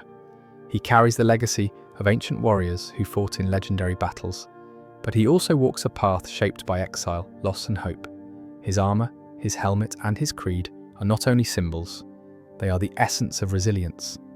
In the face of a galaxy still healing from war, Din remains a symbol of the Mandalorian spirit. Quiet, steadfast, and unyielding. The way guides him, but his journey is his own, shaped by loyalty, sacrifice, and the small green child he protects. The path ahead is uncertain, but the creed endures. As long as the helmet stays on, the Mandalorian way lives on. And let's now talk about your day-to-day life in a clan like Children of the Watch. Living in one of these clans means starting each day with quiet purpose. The sun might rise over a rocky canyon or dusty plain, but inside the settlement, life stirs with ritual and routine. The first sounds of the morning are not loud shouts or clashing weapons, but the soft murmur of preparation. Before any task, every Mandalorian dons their armor carefully, the Beskar plates cold and familiar against their skin. The helmet goes on last, an unyielding rule of the creed, and once placed, it seals identity and intention. The helmet hides your face, but reveals your commitment. Removing it is more than taboo. It is a breaking of the bond that holds the clan together. No matter how weary or desperate the moment, no Mandalorian lifts their helmet in front of others. It creates distance, yes, but it also builds trust. Without the need to reveal one's face, there is no room for deceit, no hiding behind false expressions. The helmet speaks louder than words, through silence, posture, and action. Eating is one of the few moments when the helmet can come off, but even then, it is done in solitude. You retreat to a quiet corner of your quarters, locking the door behind you. The simple meal before you is sustenance rather than indulgence. Salted meats, dried fruits, tough bread. The flavors are muted, the act of eating alone sometimes feeling like a reminder of the isolation the way demands. Yet it is a necessary sacrifice, a quiet affirmation of your commitment. Your clan exists in a remote enclave, shielded from the eyes of the wider galaxy. The Great Purge scattered your people, and those who survive cling tightly to the old ways. Here, community is a silent bond.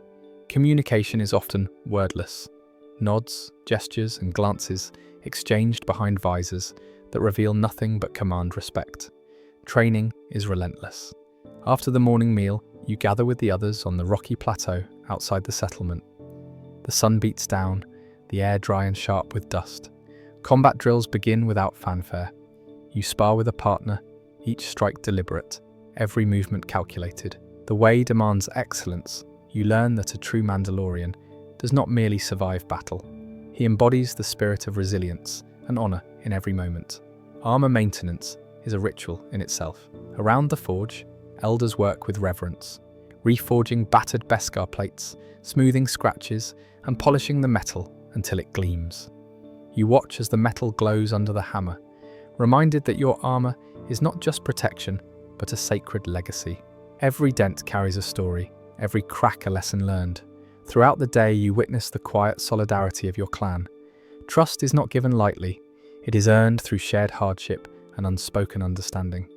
The helmet obscures faces, but it cannot hide loyalty.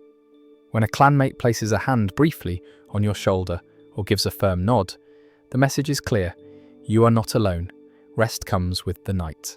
You join the clan around a modest fire pit beneath a vast canopy of stars. Stories of Mandalore's ancient past drift through the night air, tales of great warriors, lost cities, and battles that shaped your people. These stories are more than entertainment. They are the threads that hold the clan together, a connection to a history that must not be forgotten. The helmet remains on in public, but in these private moments, it is a symbol of shared identity rather than separation. Yet even then, some keep it close, a reminder of the line between the world inside the enclave and the galaxy beyond, where Mandalorians are hunted and misunderstood. Living by the creed is not easy. The helmet can feel heavy at times, both physically and emotionally. The solitude it demands can be crushing, but it is also a source of strength. It protects you from the outside world and unites you with those who share your path. It is the visible mark of a silent promise, to honor your ancestors, to protect your clan, and to endure. This is your life now. A balance between solitude and solidarity, ritual and survival, past and future.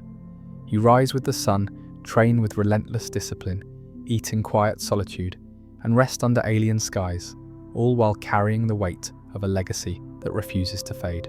You are Mandalorian.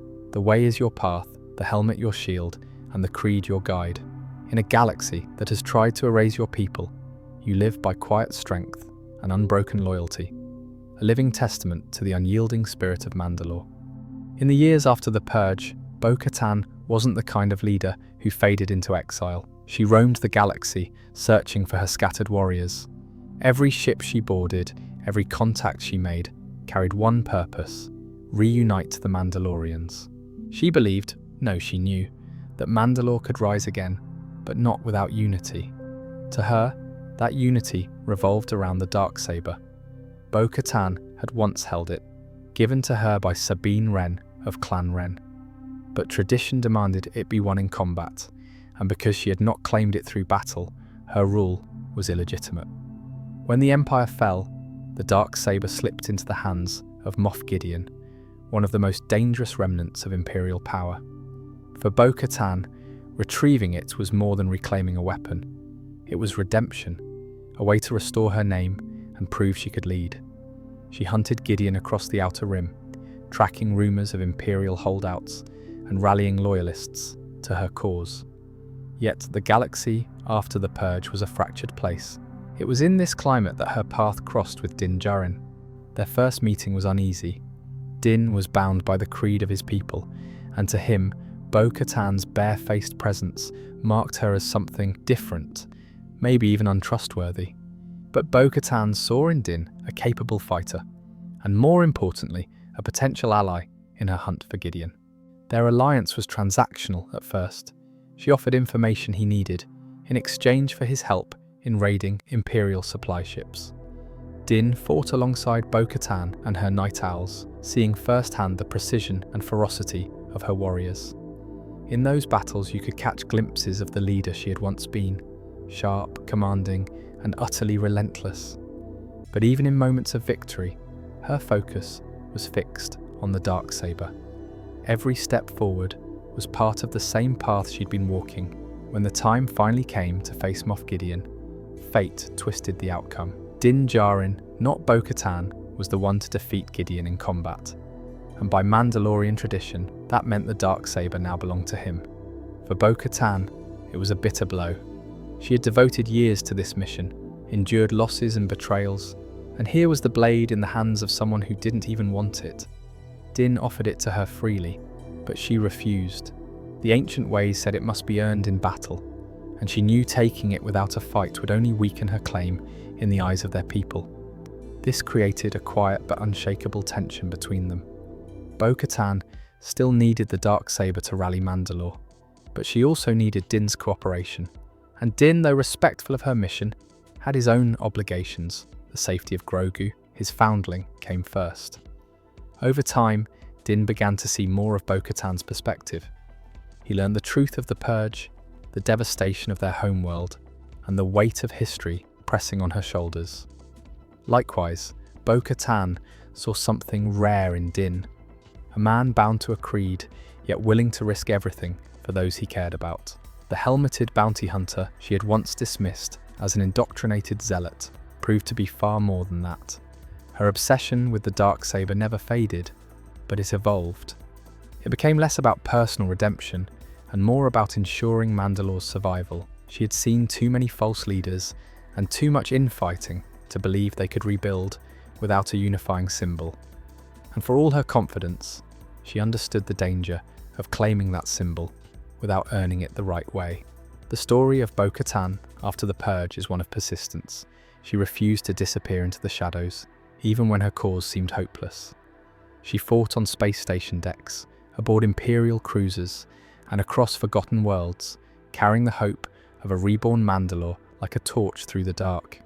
In her mind, the clans would rise again, not as scattered warriors for hire, but as a people, bound together under one leader, one banner, and one blade.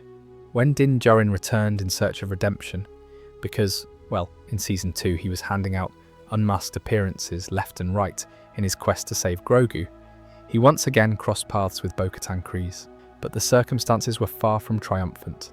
She had lost much of her following. Without the Darksaber in her hand, the warriors who once fought under her banner drifted away, taking their ships and loyalty with them.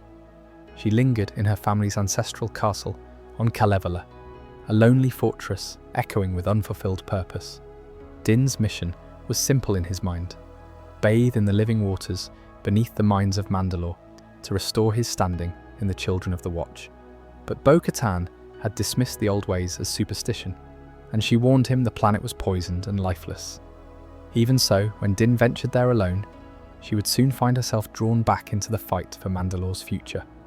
On Mandalore's shattered surface, Din's journey took a dangerous turn. While exploring the ruins beneath the planet's crust, he was ambushed by a strange mechanical creature, an alien cyborg that captured him, disarmed him, and claimed the Darksaber. The ancient weapon that had caused so much tension between them was suddenly in the hands of something that could hardly understand its significance. Bo-Katan, arriving to rescue him, didn't hesitate. She ignited the Darksaber, a weapon that felt almost natural in her grip, and cut through the machine with precision born of years of training. In that moment, tradition shifted. By defeating the creature that had taken the blade from Din, she had, according to the ancient creed, won it in combat. Whether she realized it then or not, Mandalorian custom was finally on her side. But the journey didn't end in the mines. Bo-Katan accompanied Din deeper into Mandalore, guiding him to the living waters. She recited the ceremonial words of the creed with him, a quiet acknowledgement that perhaps some traditions held more meaning than she had believed. Then came the moment that would change everything. The mythosaur. Hidden in the depths, the massive legendary beast stirred as Din bathed in the sacred pool. Bo-Katan dragged him to safety, but she alone saw the creature with her own eyes. In Mandalorian legend, the reappearance of a mythosaur heralded the rise of a new leader destined to unite the clans. From that point, Bo-Katan's path began to merge with Din's in a way neither had expected. She joined the Children of the Watch after being accepted by the Armorer. Her acts on Mandalore earning her respect, even among those who once saw her as an apostate. This was more than political necessity. It was a chance to bring two divided traditions together. Her skill and leadership became invaluable as they confronted Imperial remnants. She rallied warriors from different clans, persuaded old allies, and even fought alongside those who had doubted her claim. The Darksaber, once a point of division between her and Din, became the key to unity. And finally, in front of the gathered Mandalorians, Din acknowledged the truth. By creed, she had earned the blade when she saved him from the creature that had taken it. With his public recognition, there was no dispute left. The Darksaber was hers. In her hands again, the ancient weapon seemed to restore more than just her claim. It gave Mandalore a real chance. Bo-Katan led the charge to reclaim their homeworld. Bo-Katan's interactions with Din during this time revealed how far they'd come. No longer rivals bound by awkward tradition, they became true allies. Din's respect for her was clear in his words and actions, and Bo-Katan, in turn, recognized the honor and loyalty that defined him. The man who had once been an outsider to her cause had become essential to it. The final chapter of this stage in Katan Kryze's journey came in fire and steel. With the Darksaber back in her hand and the clans finally united, she led her people into the heart of Mandalore. But their homeworld held more than ruins. Buried beneath the surface, the Empire had been building something far more dangerous. Moff Gideon, thought defeated, had returned in secret, turning Mandalore into the site of his ultimate plan.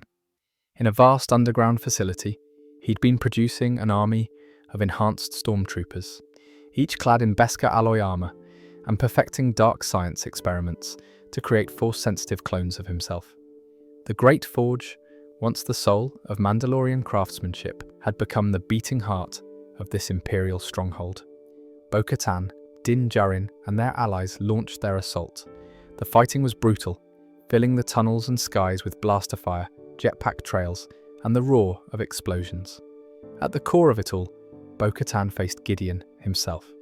Her skill with the Darksaber clashed against his own Beskar-powered suit, a duel of speed and raw strength, but victory came at a cost. In the chaos, Gideon seized the Darksaber and crushed it in his gauntleted fist. The blade that had been her lifelong obsession, the symbol she had fought and bled for, was destroyed in an instant. For years she had believed that this weapon was the key to uniting her people, and now it was gone.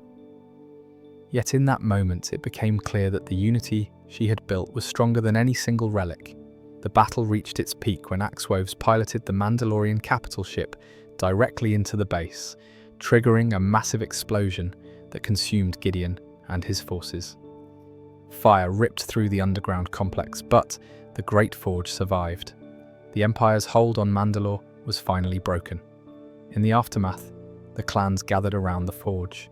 The ancient flames were rekindled, a sign that their people were home again.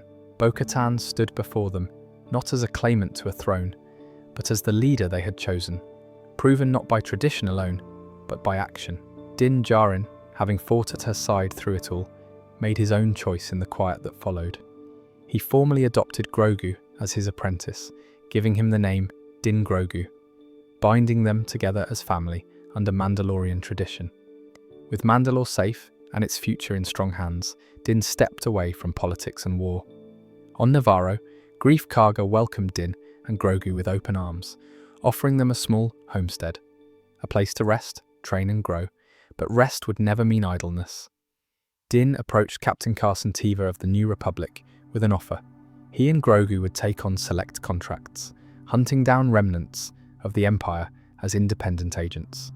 It was a new chapter, not as bounty hunters chasing credits, but as protectors shaping the future of the galaxy in their own way. For Bo-Katan, the victory was bittersweet. the Darksaber was gone, but its destruction had proved a truth she might never have accepted otherwise. Mandalore didn't need a single artifact to survive. It needed trust, strength, and unity. And for the first time since the Purge, she had given her people all three. While I was putting this script together, a name popped into my head, a figure so iconic that even casual Star Wars fans recognize him on sight. Jango Fett. And I thought, why not talk about him? He wore Mandalorian armor after all, that T-shaped visor, the jetpack, the whole silent, deadly bounty hunter vibe. He looked like he walked right out of a Mandalorian recruitment poster. Jango Fett was born on Concord Dawn, a quiet, agricultural world in the Mandalore sector. Now, that's already a strong start for his Mandalorian credentials. Concord Dawn has long been tied to Mandalorian history. In Legends, the backstory paints him as a foundling. Taken in after Death Watch, the radical Mandalorian splinter group, attacked his family's farm. Young Jango survived, was adopted into the Mandalorian way, and proved himself in battle after battle. In modern canon, thanks to the Clone Wars, things get messy. There's this scene where Prime Minister Almec, who, let's be honest, wasn't exactly the warm and fuzzy type, flat out says Jango Fett was no Mandalorian, just a bounty hunter who somehow got hold of the armor. Now, maybe Almec was telling the truth, or maybe he was trying to distance Mandalore's respectable image from a man whose profession involved a lot of blaster fire and a lot of dead bodies. Mandalorians have their politics, and Almec was a master of the political dodge. Regardless of his official paperwork, Jango Fett's reputation was undeniable. By the time we meet him in Attack of the Clones, he's already the most feared bounty hunter in the galaxy. Fast, precise, and lethal. Mace Windu wouldn't agree with that anyway. He could outshoot anyone, outfly anyone, and he carried himself with that quiet confidence of someone who knows he's better than you in a fight. He had a full arsenal. Dual Westar 34 blaster pistols, whipcords, a flamethrower, mini rockets, and of course that jetpack with the missile on top that every kid wanted after watching the movie. Jango was hired by Count Dooku, secretly working for Darth Sidious, to be the genetic template for the Grand Army of the Republic. The entire clone army, millions of soldiers, would look like him, think like him, at least before training shaped them, and fight with his skill and reflexes. The only difference? The Kaminoans programmed them for obedience and rapid growth, making them soldiers first, men second. Jango, however, made one special request in his payment: an unaltered clone, free from the genetic tampering and aging acceleration, a son he could raise as his own. That boy was Boba Fett, and Jango raised him in the life he knew best, bounty hunting. Jango's career ended, and here's where Star Wars fans collectively wince, in the arena on Geonosis. Facing off against Mace Windu, Jango held his own at first. But then, I think you know what happened next. His helmet rolled across the sand, and in one of the saga's most haunting shots, young Boba picked it up. That image alone tells you why Boba became who he did. Now, whether or not Jango was a true Mandalorian, his impact on Mandalorian imagery is huge. His armor, blue and silver, dented and weathered, became as iconic as the green and red plates Boba would later wear. And his skills? Pure Mandalorian-style combat, even if canon politics tries to strip him of the title. He didn't follow the creed we see in the Mandalorian series, but he embodied the essence of a warrior who lives by his own code, values loyalty to family, and never backs down from a fight. In a way, Jango Fett is the ultimate example of how the galaxy sees Mandalorians. To outsiders, it's the armor, the weapons, the jetpack. They don't care if you were born on Mandalore or adopted into the culture. If you fight like that, you are a Mandalorian in their eyes. And maybe that's the real reason his legacy stuck. Because think about it, even after his death, the face of the clone army was Jango's. The Republic fought the Clone Wars with millions of men who were Jango Fett. The Empire rose on the backs of soldiers who were Jango Fett. And decades later, his son Boba would carry on his armor, his reputation, and his knack for surviving the impossible. So was Jango Fett a Mandalorian? Officially, the jury's still out. Spiritually, I'd say he's one of the finest warriors the culture ever inspired, whether they claimed him or not. The Mandalorians have always been a paradox, a people who thrive in unity but seem destined to fracture apart. Their history is a chain of golden ages and brutal collapses, each link forged by blood, pride, and survival. Long before the Empire, before the Clone Wars, they were conquerors, armored warriors who could match Jedi in battle, wielding weapons designed to counter the Force itself. To outsiders, they seemed unstoppable. Inside their ranks, however, rivalries burned hotter than any blaster bolt. From the moment the title of Mandalore was created, power has been both their strength and their undoing. A strong leader could bring every clan under one banner, but the moment that leader fell, ambition and mistrust would take root again. Civil wars became almost expected, a rhythm to Mandalorian life. When Duchess Katan Kryze took a pacifist stance during the Clone Wars, she faced opposition from those like Death Watch, who saw her ideals as a betrayal of their warrior heritage. That ideological split ran so deep that even siblings found themselves on opposite sides of the battlefield.